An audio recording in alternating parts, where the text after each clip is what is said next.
नमस्कार। Have a nice day. आज मैं आपको एक भेद की बात बताता हूँ। वैसे मैं आमतौर पर किसी को बताता नहीं, आज बता रहा हूँ सिर्फ ये सोचकर कि आप आगे किसी को नहीं बताएंगे। मैंने फैसला किया है कि मैं अब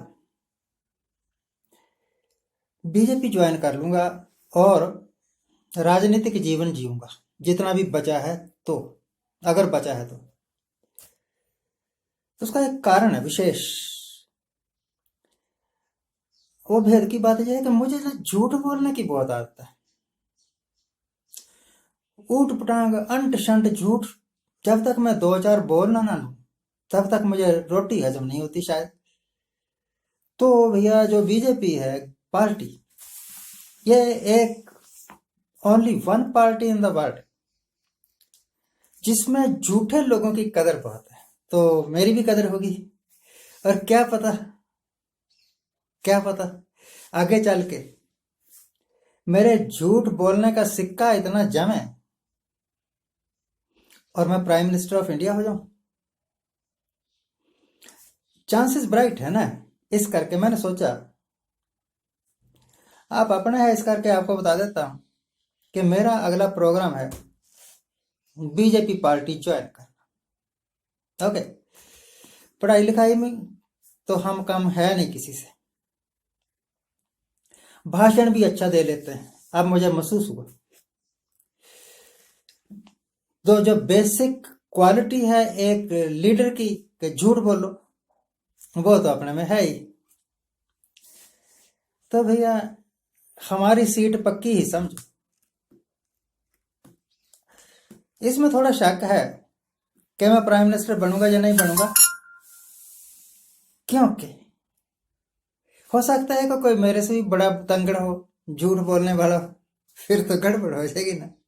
खैर, मुझे एक वीडियो जो आज तक चैनल वाले हैं वो कभी कभी एक सो सॉरी नाम का छोटा सा कार्टून प्रोग्राम देते हैं। आज से 4 साल पहले उन्होंने कई बार सो सॉरी नाम के कार्यक्रम में अपने में एक वीडियो दिखाया था।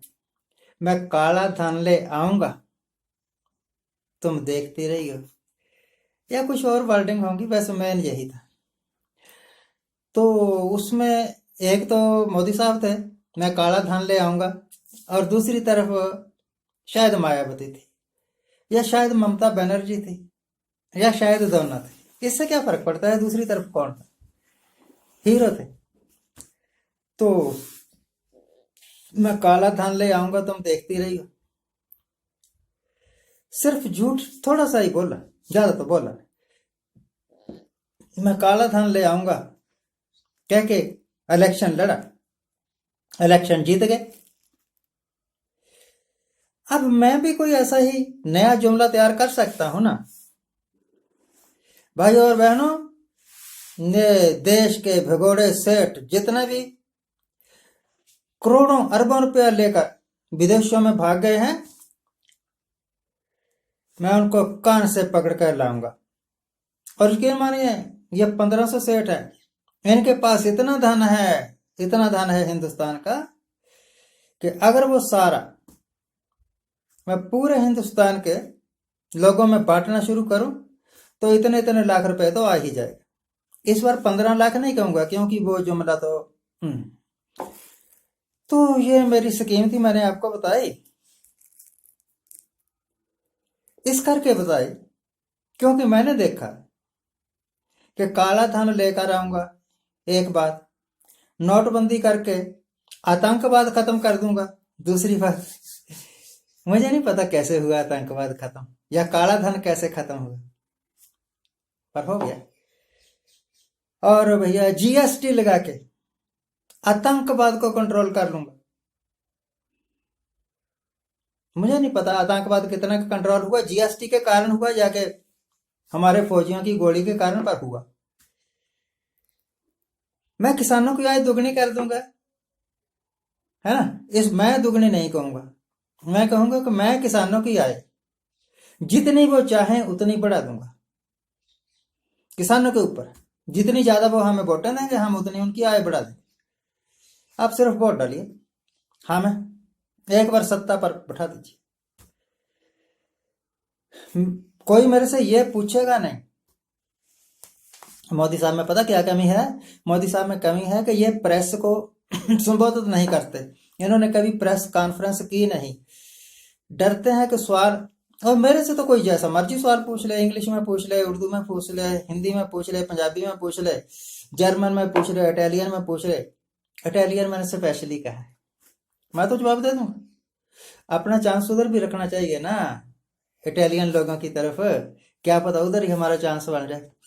पार्टी ज्वाइन करनी है तो बीजेपी के साथ हमने कोई शादी तो करवा नहीं रखी भाई। जो हमारे झूठ की कदर करेगा हम उसकी तरफ हो जाएंगे, ठीक है। तो किसानों की आय दोगुनी कर दूंगा, ये मैं इस करके कह रहा हूं कि बीजेपी के पास एक सीक्रेट फार्मूला है। वो सीक्रेट फार्मूला है कि पहले किसानों के अनाज, मेज वगैरह 2400 रुपया प्रति क्विंटल बिके, और इस बार 800 रुपये, 1000 रुपये प्रति क्विंटल बिके, और किसानों की आय दोगुनी हो गई। बस मुझे वो फार्मूला सीखना है मैथ का कि कौन सी इक्वेशन फिट करके इन्होंने 2400 रेशो 800 या 1000 दुगना कर दिया, कैसे कर दिया। जैसे ये समझ आएगा बस समझ लो फिर हमारी प्राइम मिनिस्टरशिप पक्की। ये मजाक नहीं है, ये हकीकत है। पूरे देश के किसान और आम जनता इस किसान आंदोलन का समर्थन कर रही, और सरकार कहती है कि कुछ भी हो जाए हम ये कृषि कानून वापस नहीं लेंगे। तो ना लो भाई, मैं तो पहले ही नहीं चाहता कि आप कृषि कानून वापस लें, क्योंकि मोदी साहब की नाक कट जाएगी ना। इस करके यह बात अलग है कि कुछ ऐसा हो कि पूरी देश की जनता एक तरफ हो जाए, जिस तरह इंदिरा गांधी के टाइम में हो गई थी, इमरजेंसी के बाद हो गई थी ना बरखलाफ, और तख्ता पलट गया श्रीमती इंदिरा गांधी का। तो पूरे देश की जनता अगर इस बार, हाँ, तो देश तख्ता पलट देगा ना, है ना। हिंदुस्तान एक वाहिद ऐसा मुल्क है जहां पर मिलिट्री हमारी ना बेवकूफ है। अगर पाकिस्तान होता ना तो पाकिस्तान की मिलिट्री ने अब तक वहां के प्राइम मिनिस्टर को उठा के एक तरफ रख दिया होता और कहा होता, mister prime minister, you are not able to administrate efficiently, therefore you are no more the prime minister of Pakistan। यहां अभी थोड़ी नरमी है। वो कहते हैं कि शायद आप भी कंट्रोल कर ले, शायद आप भी कंट्रोल कर ले। गवर्नमेंट समझती है कि अगर वो उंगली हिलाएंगे, उंगली के इशारे पर ही सारी मिलिट्री, सारी नेवी, सारी एयरफोर्स काम करेगी। अरे दिमाग पलटते देर थोड़ी लगती है। जब वो देखेंगे कि इन प्राइम मिनिस्टर की राज में देश के हालत ही आउट ऑफ कंट्रोल हो गए, तो क्यों ना इन्हीं को एक तरफ करके देश के हालत सुधारे जाए, है ना। वो जो मैंने कहा था मैं झूठ बोलता हूं, मैं झूठ नहीं बोलता बिल्कुल। जो मैंने कहा था कि मैं ज्वाइन करूंगा पार्टी, वो भी एक लफाफेबाजी थी। जिस तरह वो लफाफेबाजी थी, अमित शाह को किसी ने पूछा कि प्रधानमंत्री कहता था मैं 15 लाख दूंगा, वो कहता था वो तो जुमलेबाजी थी। तो जुमलेबाजियां करके जो लोग सरकार में आते हैं